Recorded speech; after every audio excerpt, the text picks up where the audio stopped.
Siyata Dishmaya, Masechet Baba Batra, Daf Mem. Nous commençons Daf Lametet, Amud Bet, à la dernière ligne. Amar Rava, Amar Rav Nachman. La Gemara nous rapporte ici un enseignement, Rava au nom de Rav Nachman. Rava rapporte plusieurs dinim, plusieurs cas, plusieurs enseignements qu'il a entendus de Rav Nachman. Mecha'a bifne shnaim. Un homme qui vient s'opposer à la chazaka de la personne qui se trouve dans son champ.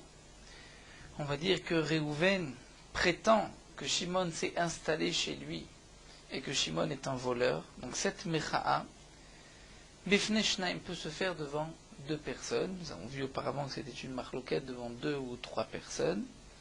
Donc Rav Nachman pense que c'est devant deux personnes. Ve'en tsarich lomar ktuvu.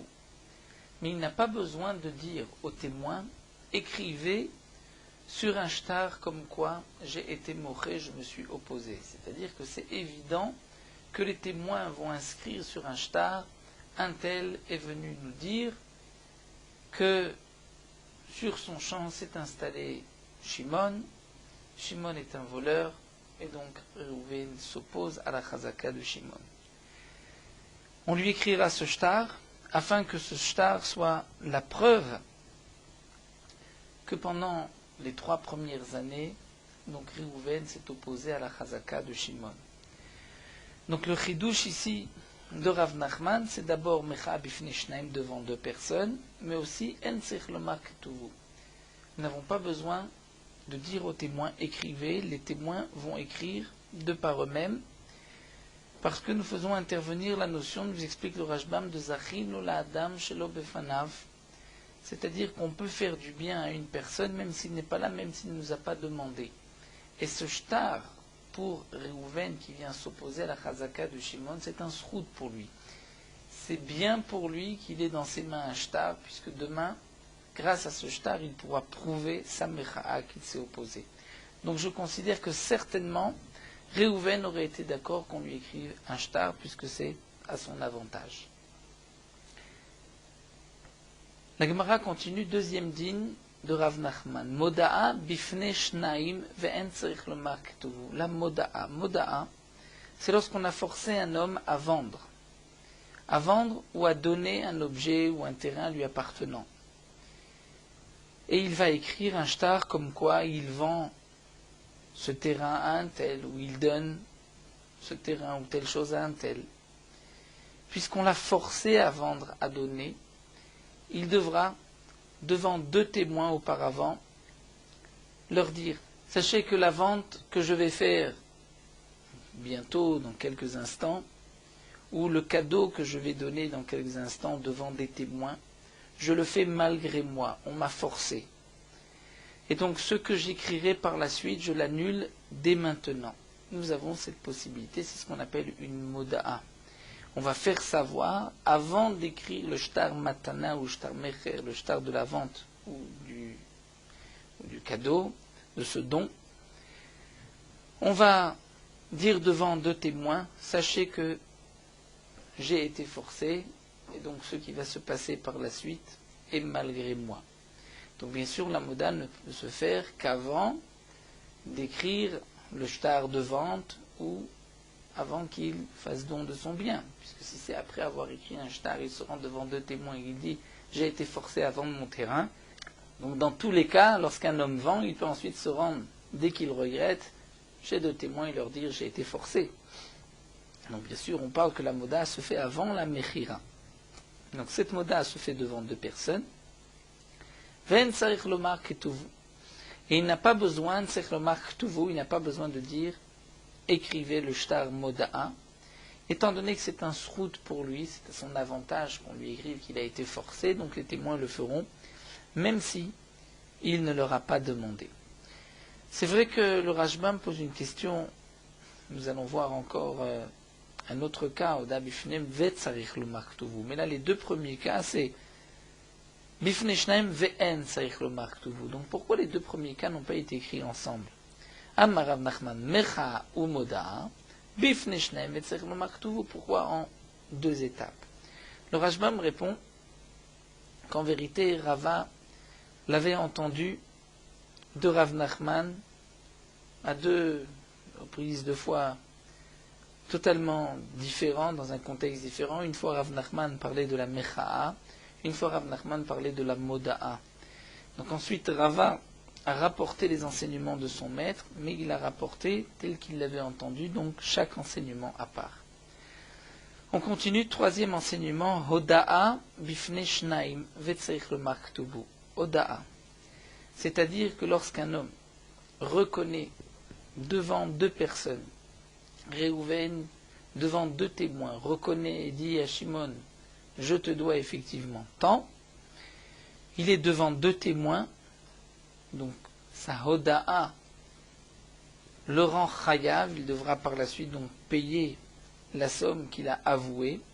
Mais là, dans ce cas-là, tsarich le maktubu, c'est-à-dire les témoins qui vont marquer un tel a avoué devant nous qu'il devait un tel tant d'argent. Avant d'écrire, il faut demander à celui qui a été modé, qui a avoué, est-ce que il est vraiment d'accord qu'on écrive ou pas. Pourquoi? Puisque le Rashbam nous explique qu'il y a une milva bishtar et une milva baalpé.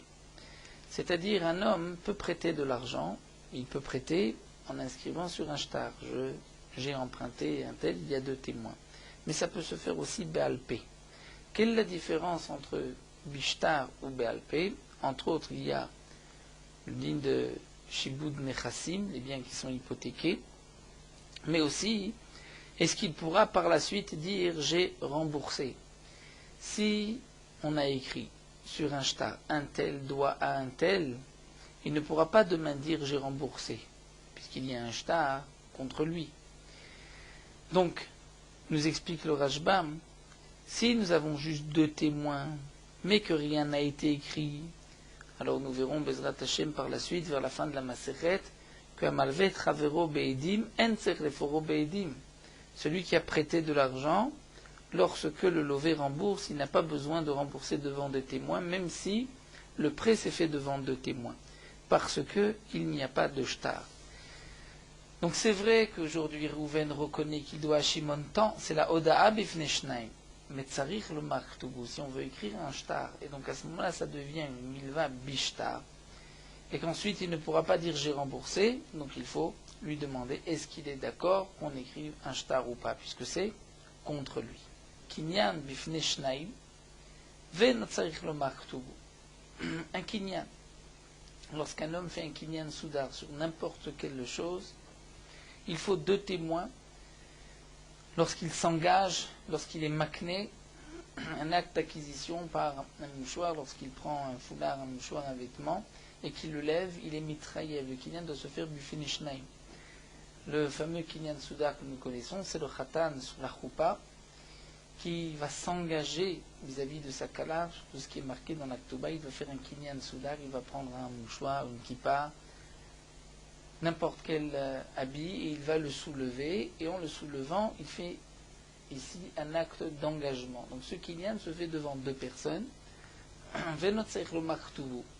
mais il n'est pas nécessaire d'écrire, de dire aux témoins Ktoubu écrivez, les témoins vont écrire, puisque le kinyan s'est fait. Nous verrons par la suite pourquoi.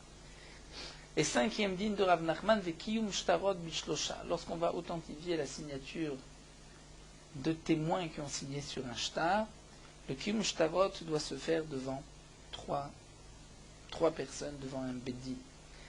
C'est-à-dire que nous avons un shtar où c'est marqué que Réhouven a prêté à Shimon de l'argent.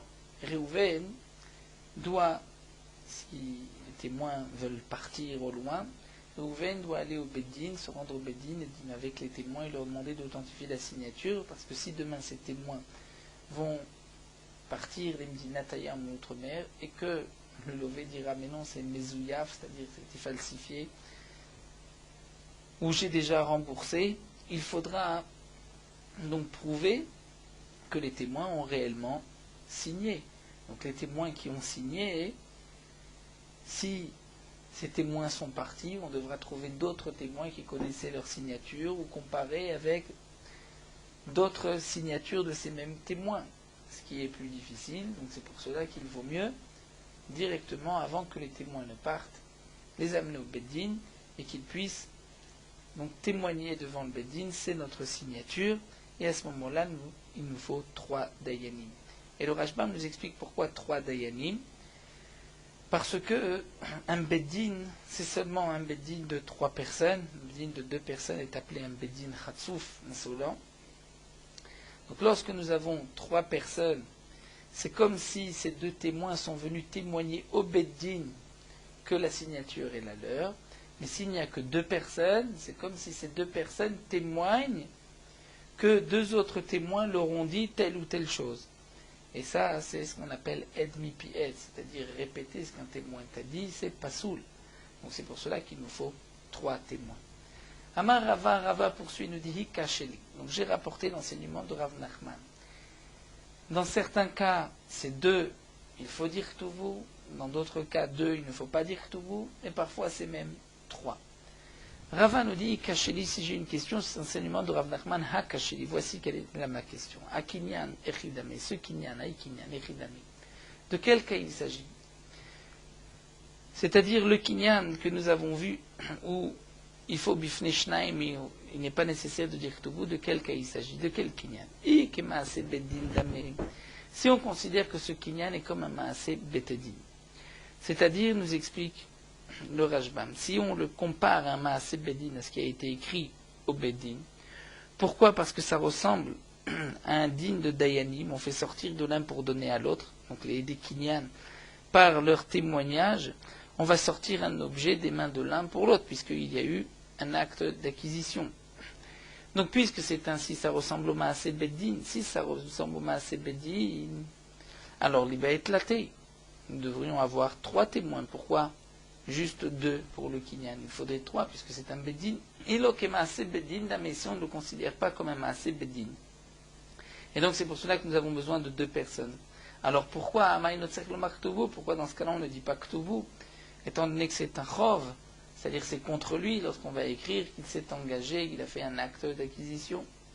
Alors la Gemara répond, Batar Debae, après que Rava ait eu la question, Hadar, Pashta, il a ensuite répondu, Leolam laf ki maaseh bedin. En vérité, ce n'est pas comme un maaseh bedin. Ce n'est pas comme un maaseh bedin, c'est pour cela qu'il me faut 2 témoins. La question était, mais alors pourquoi il n'est pas nécessaire de dire Ktuvu, si ce n'est pas un maaseh bedin? Il faut dire, sinon c'est un chov, Achat, Ta'amama, Idenotzech lo maktuvu. Pourquoi ici il n'est pas nécessaire de dire Ktuvu? C'est parce qu'un stam, un kinyan, en général, un kinyan qui se fait, c'est l'ektiva omed, c'est pour être écrit. Le Rashbam nous explique pourquoi. Une fois que le kinyan a été fait, il devient immédiatement propriétaire. Il n'a pas besoin de faire une meshicha, il devient propriétaire là où se trouve l'objet, là où se trouve le terrain. On fait un acte aussi, un kinyan pour un terrain.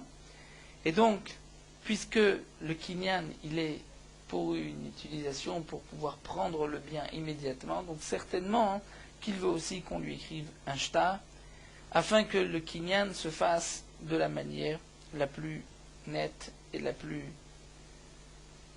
la meilleure possible pour ne pas qu'il y ait par la suite de discussion. Donc certainement qu'il veut aussi, chez Yirtevoul, qu'on lui écrit. Donc c'est ce que la Gemara répond, Stam kinyan lektivo, mais d'un kinyan, puisqu'on est arrivé jusque là où par ce kinyan devient propriétaire, c'est que c'est pressé de faire des choses en règle, donc il serait d'accord même qu'on écrive un shtar. La Gemara nous dit que Rabba et Rav Yosef d'Amre Tarvayu, Rabba et Rav Yosef, tous les deux ont dit, lo kadvinan moda'a, et la aman de l'autre saïdina. On écrira de moda'a, c'est-à-dire lorsqu'un homme vient dire à 2 témoins, on me force à vendre mon terrain, je vais demain écrire sur un shtar que j'ai vendu mon terrain, sachez que j'ai été forcé. Et donc ce que je fais, je ne le fais pas de plein gré.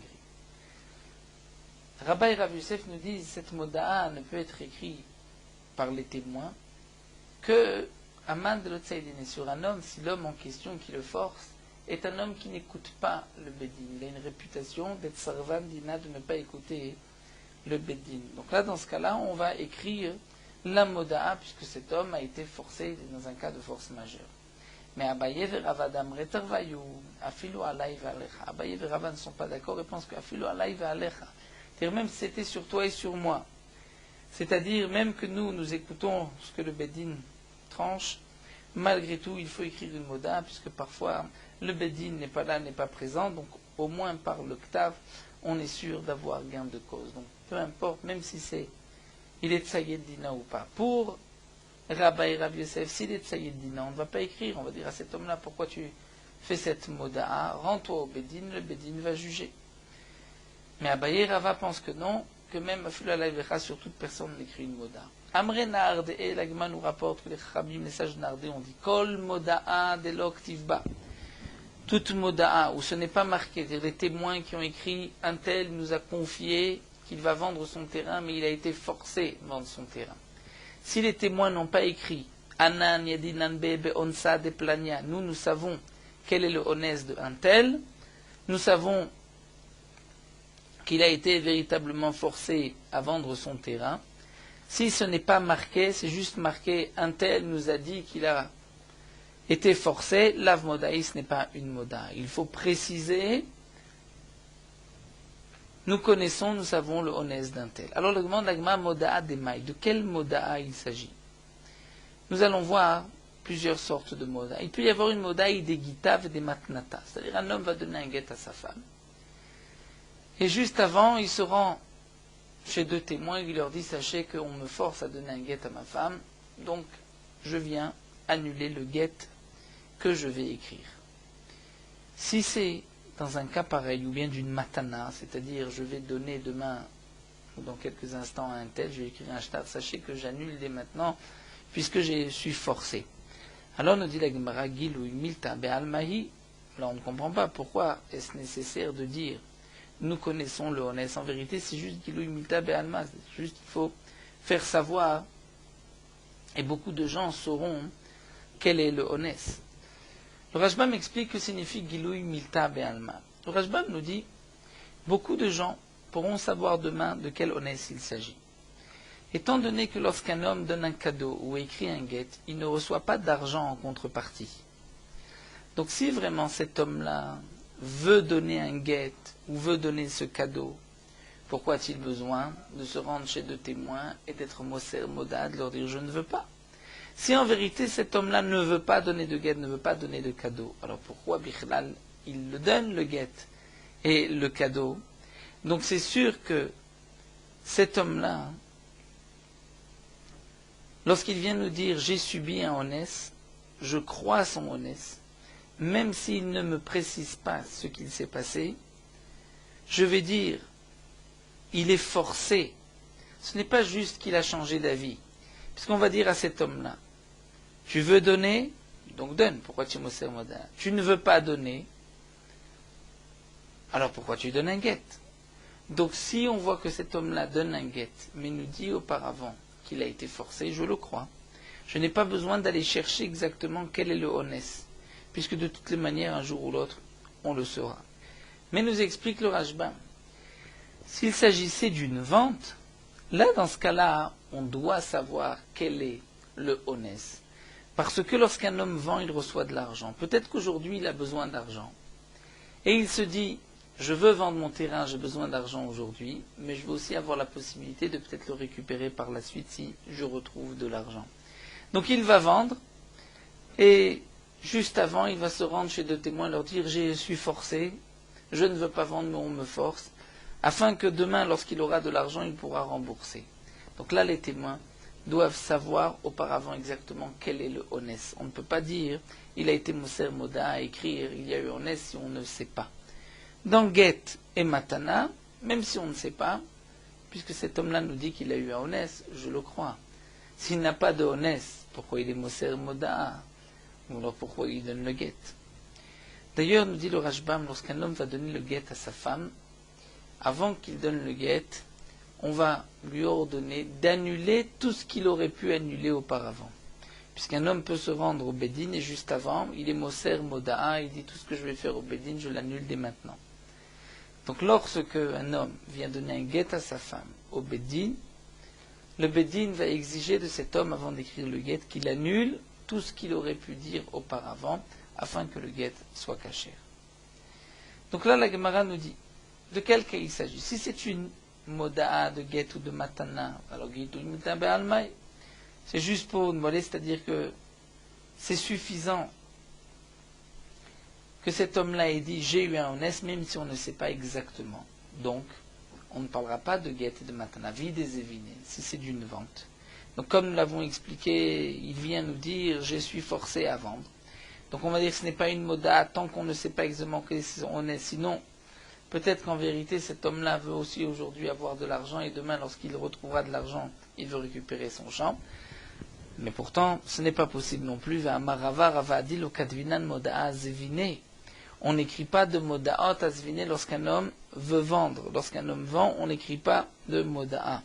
Et le Rashbam nous explique pourquoi, puisque nous avons une Gemara qui nous dit c'est-à-dire lorsqu'un homme, on le suspend et on lui dit où tu vends, ou on te laisse suspendu et qu'il accepte de vendre, la vente est valable.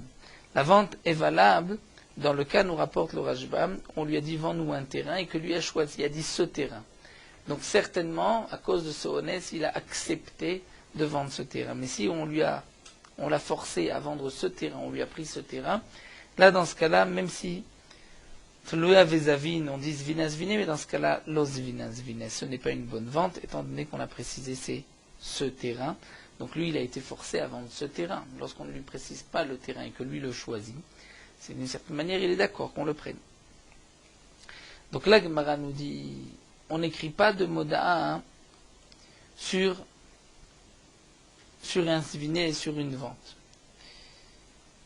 Pourquoi? Le Rashbam nous dit, parce que s'il s'agit de Sadézo, ce champ, donc en vérité, même si cet homme-là a vendu par la suite, il lui suffit d'apporter des témoins qu'il a été forcé et on annulera le shtar mechira, puisque Talouya Vezavin, Zvine, c'est seulement lorsque on lui a dit stam un champ, mais si on lui a précisé celui-là, il peut l'annuler.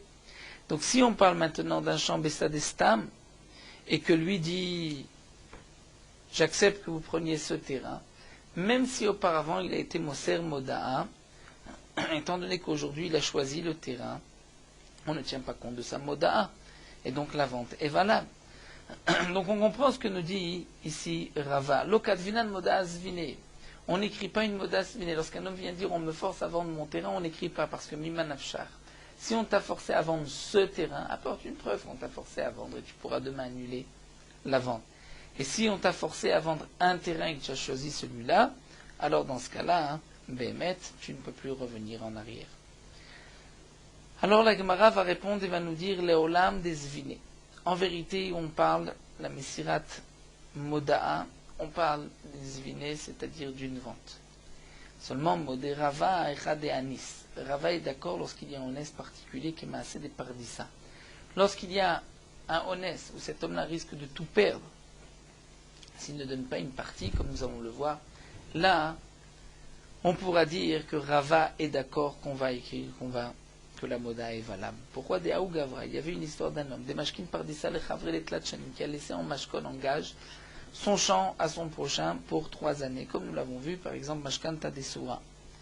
Batar de Achrat Latchene Chazaka. Après que donc celui qui s'est installé dans le champ soit resté 3 ans, il a la Chazaka Amar, il a dit au premier propriétaire, si tu me le vends, tout ira bien. Et sinon, alors Kavishna le shtar meshkanta, moi je vais cacher le shtar meshkanta, comme quoi ce terrain t'appartient et que tu m'as donné le terrain pour tant d'années, je le cache, je vais dire les Kouchaïb, il a dit, c'est-à-dire que je l'ai acheté de toi, tu me l'as vendu. Donc dans un cas pareil, Kaigav Nakadvin an Moda, on écrit une Moda. Puisqu'ici, l'homme a été forcé, ce n'est pas comme le cas de Tlouya Vezavin. Ici cet homme a été forcé parce qu'on lui a dit si tu n'acceptes pas une partie, alors tu perdras tout. Donc c'est pour cela que dans ce cas-là précisément, même Rava est d'accord. Donc Radanis Massé Depardissa. Donc ce qui est marqué auparavant, Moda'a, complètement c'est Moda'a, d'Abifinishnem, c'est dans un cas pareil, dans un cas où on vient lui faire du chantage et on lui dit ou bien tu me vends le terrain ou alors je dirai qu'il m'appartient. La Gemara continue à Rav Yehuda nous enseigne Aymatnatat Mirta. Un homme qui fait un cadeau en cachette. L'homme Agbinanba. On ne pourra pas par ce shtar saisir, prendre le cadeau. Pourquoi? Le Rashbam nous explique parce que peut-être qu'il a déjà donné ce cadeau à quelqu'un d'autre ou il avait une autre raison, comme nous le verrons, pourquoi il a voulu le donner en cachet. Demande à quoi ressemble une matantat mirta, un cadeau qui est donné en cachet. Amar Rav Yosef de Amar Leoule Saadé, Zilou Atmourou Vekadvoule. De Amar Leoule Saadé lui a dit à des témoins, Zilou allez Atmourou, cachez-vous Vekadvoule, et écrivez-lui un shtar matana. Nous dit Rav Yosef, d'après cette version, c'est dans le cas où il a été leur dire cachez-vous. Donc là, ce n'est pas un bon cadeau. Veika de Amre, d'après une version de Rav Yosef, de Loa Marleu Tidvu Bishukab Braïta. Il n'aura pas dit cachez-vous, mais il n'aura pas dit non plus allez à l'extérieur et écrivez devant tout le monde et faites-le savoir. Donc sortez, Tidvu Bishukab Braïta et à l'extérieur, vetirtivule, écrivez-lui. Maï Benayou, qui est la différence entre ces deux léchonot. L'agmadi Kabenu Stama. Lorsque Stama, c'est-à-dire il a dit aux témoins allez écrire, il n'aura pas dit allez vous cacher, mais il n'aura pas dit non plus allez le faire en public. D'après la première version de Rav Yosef, tant qu'il n'a pas dit allez vous cacher, la matana est valable. Donc là aussi la matana est valable. D'après la deuxième explication de Rav Yosef, tant que il n'a pas dit faites-le à l'extérieur, c'est une matana temirta. Et donc là, dans ce cas-là, c'est aussi, lorsque c'est stama, et qu'il n'aura pas dit d'aller à l'extérieur, c'est aussi une matana tmirta cachée. Donc d'après la première version, ce n'est pas une matana cachée, d'après la deuxième, c'est une matana cachée. La Gemara poursuit, Amar Rava, Rava nous dit, Vehavia moda'a lechaverta. Là, nous avons un dîne assez particulier que nous enseigne ici Rava. Un homme fait don d'un terrain à son prochain et il dit à deux témoins allez vous cacher pour lui écrire le shtar. Ce shtar est quand même une moda'a pour annuler un autre shtar. C'est-à-dire que si par la suite il va faire cadeau de ce shtar ou il va le vendre, ce shtar de Mirta qu'il a écrit en cachette annule, devient la moda'a de la vente ou du cadeau qu'il fera par la suite. Pourquoi ? Puisqu'il a demandé à des témoins de se cacher et d'écrire à un tel. C'est que il a voulu montrer, je veux le donner à un tel, mais je ne veux pas le donner à celui à qui je vendrai par la suite. Amar Rav Papa nous dit Ade Rava la befiroshitma. Ce que nous venons de voir ici au nom de Rava, que ceci est une moda de chaverta, c'est-à-dire c'est la preuve que si demain il va vendre ou donner, la vente ou le don ne sera pas valable. Nous dit Rav Papa, cet enseignement de Rava n'a pas été dit mais faux. Il a été dit à travers une histoire, et c'est ainsi qu'on l'a compris, mais c'est faux. Daou Gavra d'Azil Ekdouché, un homme a été de donner des kiddushin à une femme. Amrale, elle lui a dit je n'accepte pas n'importe quelle condition de me marier, mais ikatav tali kulehu nersir, si tu m'écris tous tes biens, car tu me fais don de tous tes biens, Havina lecha, je serai ta femme. Vilo, et sinon, lo havina lecha, je ne serai pas ta femme. Dans un cas pareil, quel est le din ? Azal Kadve, lui a été, Kadvela lui écrire des koulunir, c'est tous ses biens. Il fait don de tous ses biens à sa femme. Atabarek Shiché, et le fils, le grand-fils est venu chez le père, Amar lui a dit, va au Gavra mateve alea. Et sur cet homme-là, c'est-à-dire sur lui, il dit, mais tu donnes tout à ta femme, qu'est-ce qui me restera comme héritage ? Alors le père Amar Léoul et Saadé a dit devant des témoins Zilou Atmourou Ba'avar Yemina. Zilou allez Atmourou vous cachez Ba'avar Yemina, c'était un endroit, nous dit le Rajbam. Vekadvoule et allez lui écrire à mon fils que je lui fais don à lui de tous les terrains, et donc ensuite le cadeau que je ferai à ma femme ne sera pas pour ma femme, mais le terrain aura déjà été donné à mon fils. Tous les Kameh Rav sont présentés devant Rava Amar, où Rava a dit l'Omarkana ve l'Omarkana. Rava a dit ni la femme a acquis, mais ni l'enfant non plus n'a acquis les biens. Donc Man de Chaza, celui qui a vu la scène, va penser ça va, mais je me l'avais moda le Chaverta. Il va dire parce que c'est une moda le Chaverta, c'est-à-dire le fils lui n'a pas acquis, pourquoi ? Parce que c'était un cadeau caché. Comme nous l'avons vu, Matntat Mirta. Donc pourquoi la femme par la suite n'a pas été Kona ? Pourquoi elle n'a pas eu elle n'a pas acquis le bien.